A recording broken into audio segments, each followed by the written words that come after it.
Hello and welcome to Practical Inclusion. I am solo today, which I used to do quite regularly but haven't done for a long time. So I thought it was probably time to jump on and have a chat. I'd like to acknowledge the Wadawurrung people on whose lands that I get to live, work and play on, pay my respects to their elders past and present. A call out to all Aboriginal and Torres Strait Islanders who are tuning in today, and a reminder to all allies that, gosh, we have to be allies this year when it comes to the voice referendum. Already heard some really not great dialogue occurring, and we need to be in those spaces, in those conversations, pushing forward the voice of Aboriginal and Torres Strait Islander people, challenging racism as we hear it in all the different ways that it presents. And to do that, we have to understand what it looks like. And we might talk a little bit about that today as well.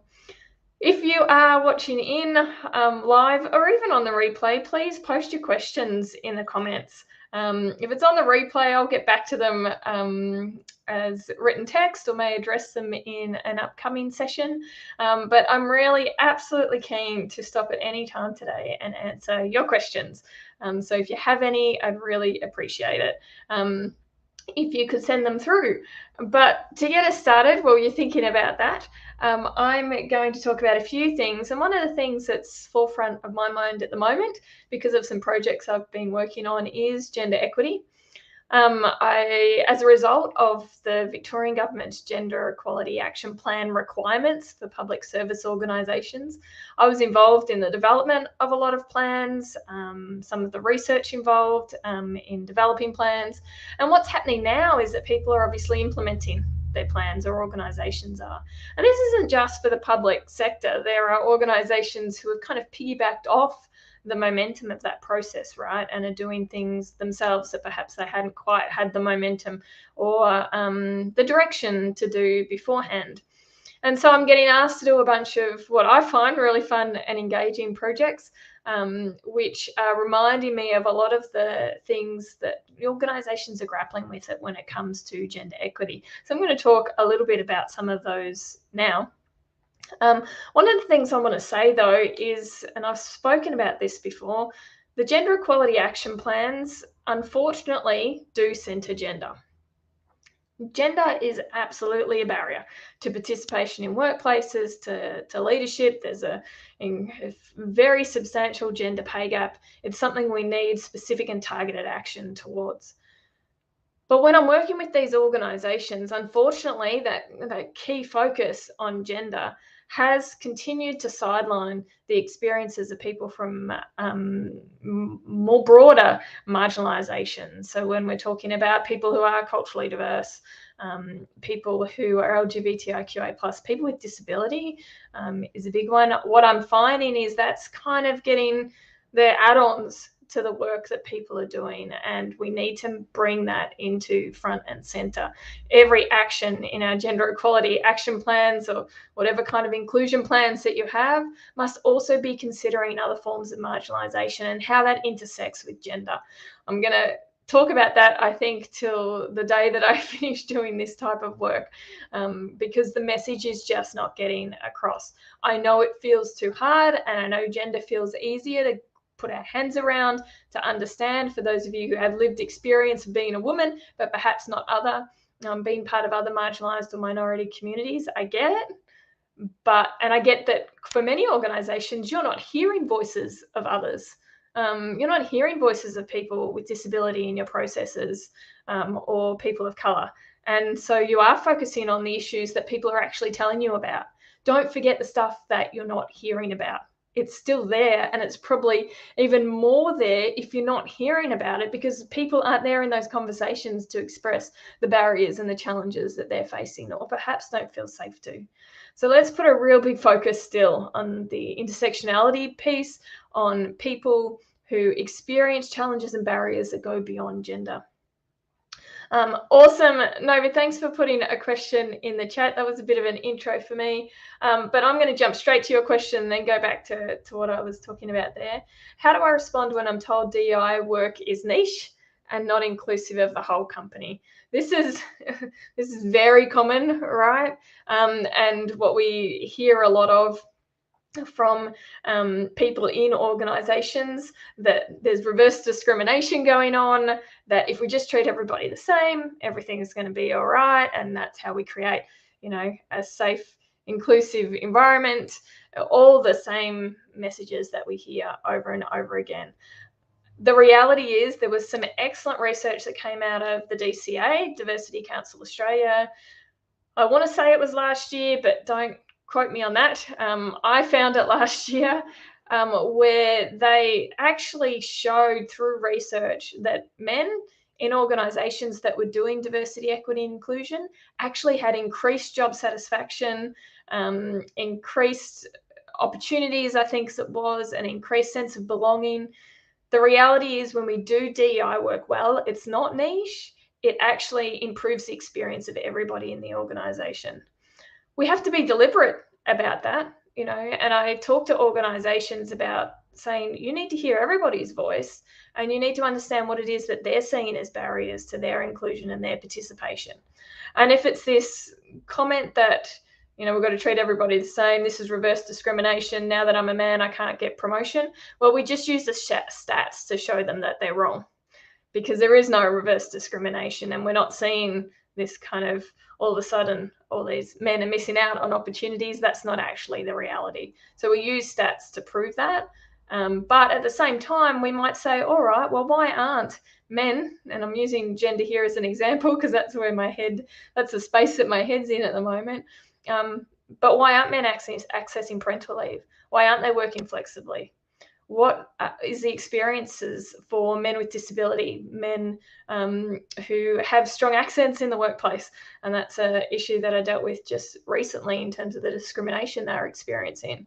Make sure that the DEI work that we're doing actually does consider a variety of different barriers and challenges that people are facing. That prevents it from being niche. I think the other thing we have to do is build the accountability across the organisation. So if we're going to build a diversity, equity, inclusion plan, and the actions in that plan are all assigned to HR, it's not going to work.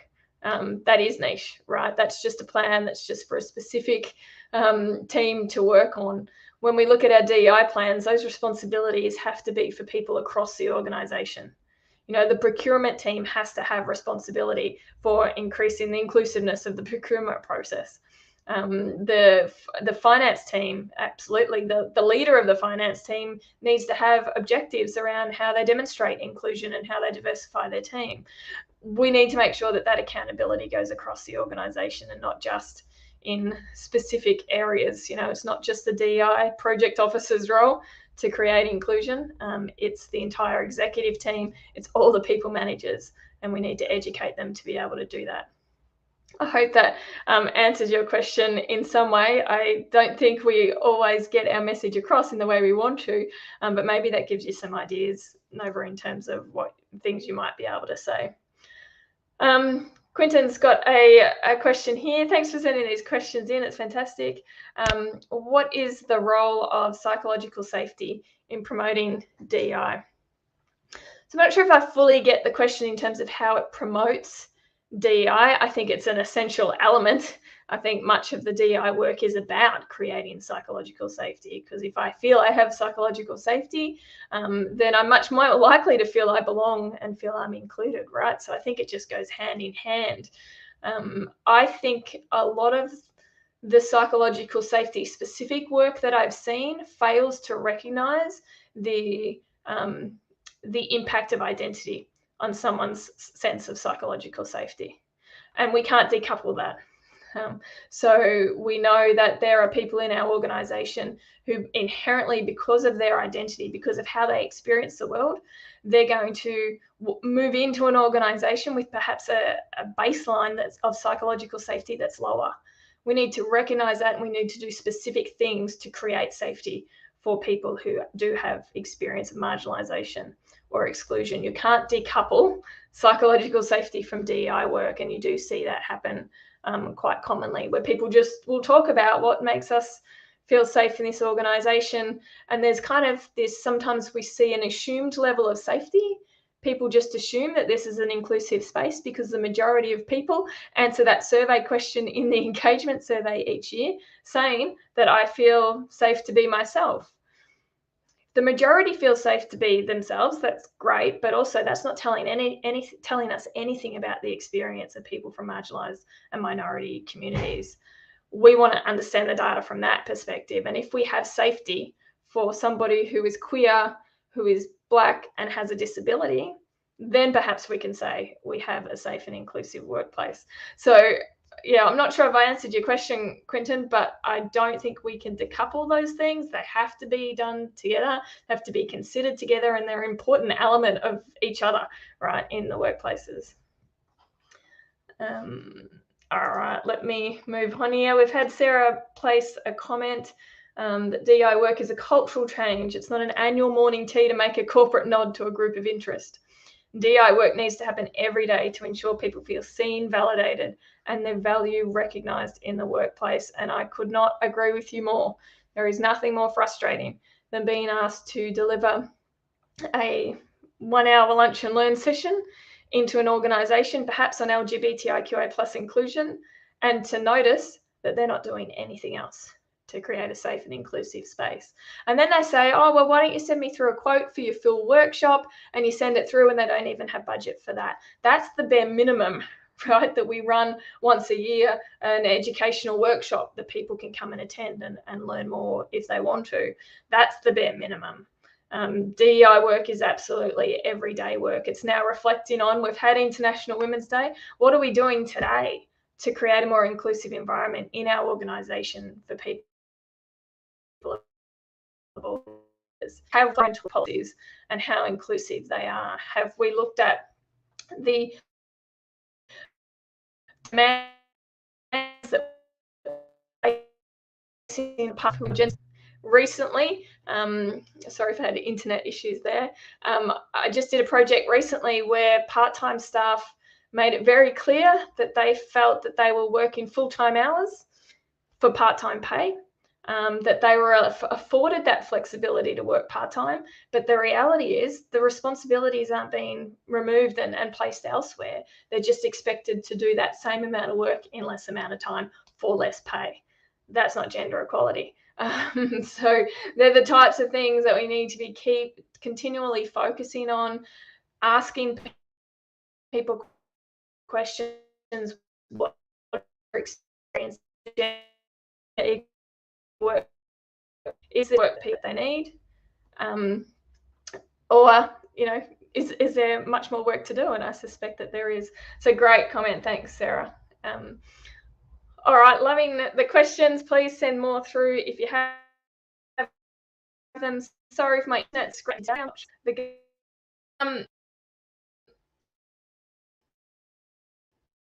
I thought at the time that we're seeing, and I have quite as something I had heard 5 years ago, and I thought workplaces had moved towards making this better. But the reality is we're still seeing so many part-time staff doing exactly what I was mentioning, working full-time hours, being restricted from attending team meetings, which happen to be being held on the day that they don't work, being required to work long days on the days that they do work. This exclusion from social activities, because if I'm working part-time and I'm doing a full-time job in part-time hours, I can't go and attend the morning tea that is held. I can't go and have a walk with my colleague at lunchtime because I don't have the time to do that anymore.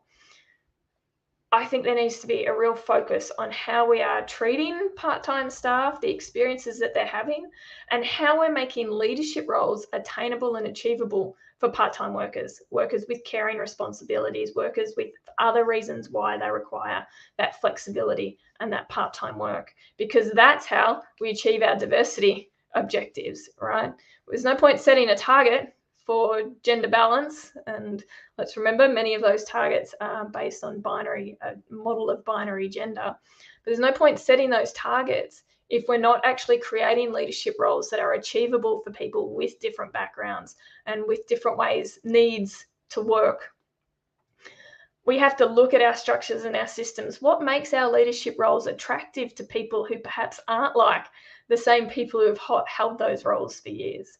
What's going to make it achievable for somebody to do this leadership role in 4 days a week or 3 days a week? Do we need to job share? Do we need to provide admin support? We want to maximize the value of that diverse thinking, of the diversity of thought that people bring, of the experiences that people bring from their backgrounds and their identities. We can't do that if we don't create and foster a leadership environment that is achievable for people. I can see more questions coming in the chat, so I'm going to jump to there. Are there any organisations you'd be keen to spotlight that are doing DEI well? Businesses with DEI employer brands we could learn from. I hate answering that question because, not that it's a bad question, just because I see examples where people have absolutely moved along the path, but there's no like gold star here, right? Because what you're doing in your organization needs to be specific to you and to the situation that you're faced with. In terms of examples to go and look at, I don't see a lot of that. I don't spend a lot of time in that, in terms of, there's some brands that sit at the top of the pack. Accenture, Netflix has been doing a lot of stuff. You can go, they're regularly posting videos, but I think we don't see the organizations that are doing really well because they're not grandstanding. They're not making cool, fancy videos to share out. They're actually just doing the work, holding themselves responsible, using their boards to do that, having that accountability that I was talking about before more broadly. So I'm going to leave that question for now. What are some of the more regular activities that we can do? Making sure everyone has a voice in daily meetings, making management roles, as you just said, available, keen to get people thinking. Yeah, Joe, this is the space I want us to be in, thinking about those everyday things. When we talk about meetings, people say to me, I run very inclusive meetings. I make sure everybody has a turn to speak. That's actually not inclusive. There are people who do not want to speak and contribute verbally on the spot in that meeting. But there are other ways that they will be able to contribute to the discussion and to the decisions that are made. Being an inclusive leader is understanding that for each person in your committee, in your meeting, and providing different avenues and opportunities for people to contribute in a way that makes sense to them.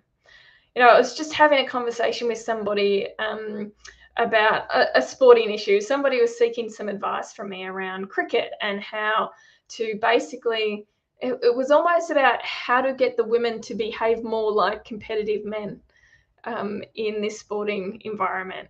And it sounds really basic, but people get this confused. They think that this is what it's about, that there's this model of success. And if we put it in the workplaces, it's how leadership has always been done. And everybody else needs to try to attain that. And so that's why we have women in leadership programs. That's why we have people of color in leadership programs, because we're trying to make a certain group of people fit within the norm, fit within what has been the status quo. We need to change those structures. We need to change those systems. We need to look at our meeting and say, okay, not everybody feels comfortable and safe right now to contribute their thoughts. Some people need processing time. So have they received the information beforehand, and have they been put on notice that this is the issue that I would really like them to contribute to here? Some people will want to provide that response afterwards because they're going to think about what everybody has to say and then contribute maybe in a written email after the meeting. Am I providing all the different methods for people to contribute in their best? For them to be their best, we need to change the structure rather than change them. It's not about fixing the people. So that's one of the things that I'm always talking to organizations about and leaders about. How do you change that system and that structure so that people can be their best? Because it's the organization's job to do that. It's not the person's job to assimilate or to fit in. We learned that a long time ago. It's actually about the organization, the system and structure to adapt, to create a space where people feel safe to contribute. Julie's on the line now, and sure how to link in. I think it's a little bit late. for you to come in, Julie, but I would absolutely love you to come on one of these sessions. So we will organise that. I will be in touch. That would be fantastic. And if you're not following Julie Saylor Briggs, do that. I had the good fortune of being on a panel with her recently, and she's an absolute superstar. So lots that I want to learn from you, and I hope that you'll take up that offer and come on this show in the future.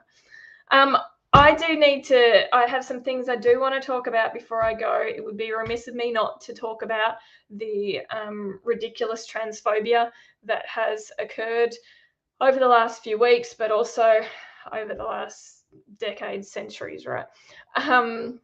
But it's of significance, extra significance right now. I did run a session on Friday for people to come and ask questions about how to be a trans ally.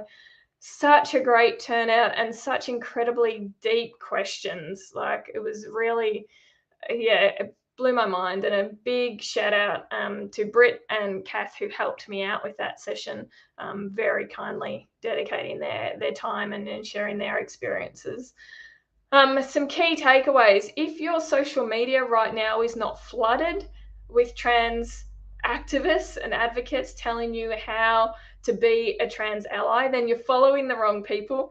Some people that you really should jump on and follow: Leo Caldwell, a US trans educator. You can find him on LinkedIn. Ruby Mountford, follow Ruby on Facebook. They are an absolute force. And I have had Ruby on this show before, and I've had Leo on this show before as well. So you can check out those episodes on YouTube. Joe Ball, of course, goes without saying, but for those of you who aren't familiar with Joe, follow Joe on LinkedIn or Facebook. And Transgender Victoria is also a good one to follow. They'll give you advice and information, updated information regularly. If you're in Victoria, there is a rally on Friday. Show your support by showing up to that. That's what we really need. That's what we didn't have when we saw the pictures of the protest that happened last Saturday. For those who aren't familiar with what's been going on in Victoria, there was a rally from some anti-trans activists, and trans activists and allies showed up, but not enough numbers, and certainly not enough cis people showing up in support. And so Friday's the chance to do that. So if you can get along to that, it will be much appreciated from the trans folks who will be attending, and also from those who watch and see the support that the Victorian community has for us. In your workplace, though, please ask your employers, where do they stand? Have they sent a statement in support of trans and gender diverse people? Because believe me, there are trans people in your organizations, and they're feeling scared and they're feeling unsafe right now. We need strong messages from leadership that it is not only okay to be us, but that we are safe in that organisation, and that we would be protected if transphobia did arise. So making sure that the organisation is sending those strong messages of support, but actually also taking action. Do you have harassment and discrimination policies that specifically protect gender identity? Do you have a gender affirmation process and policy in the first place with some leave allocation? That's a great way you can support.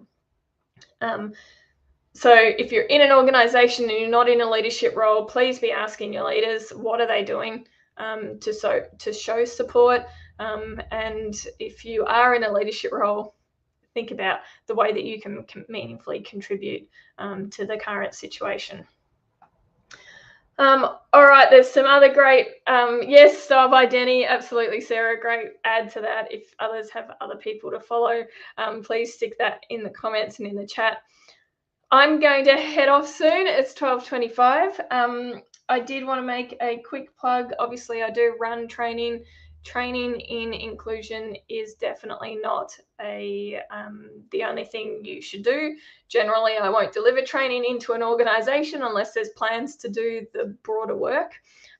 But if you are in need of some LGBTI inclusion training or some trans and gender diverse specific inclusion training in your organisation at the moment, please reach out. happy to have those conversations. If you are working in the DEI space and you want to join our DEI network, we meet once a month. We talk about the challenges that we have doing this work. We talk about the successes that we have, and we share tips on how to create inclusion, mostly for people who have roles that surround DI in their workplace. Also for those who are enthusiastic and want to, or are perhaps on advisory committees or something and need a group of people who are doing the same kind of work and some advice, ideas, and just support. That's what we create there in those sessions. I really love them. So if you're interested in joining up for that, I'll put the link in the comments here. Thank you for watching in. I've seen we've had some good numbers today, and thank you so much for all your questions. Hi, James. Hi, Teresa. Both DI network members, to out you there. But thanks for tuning in. And I'll not sure when we'll be back. We're lining up a special panel with some incredible women and gender diverse folks who have disability who got left out of the IWD conversations. So we're going to make up for that.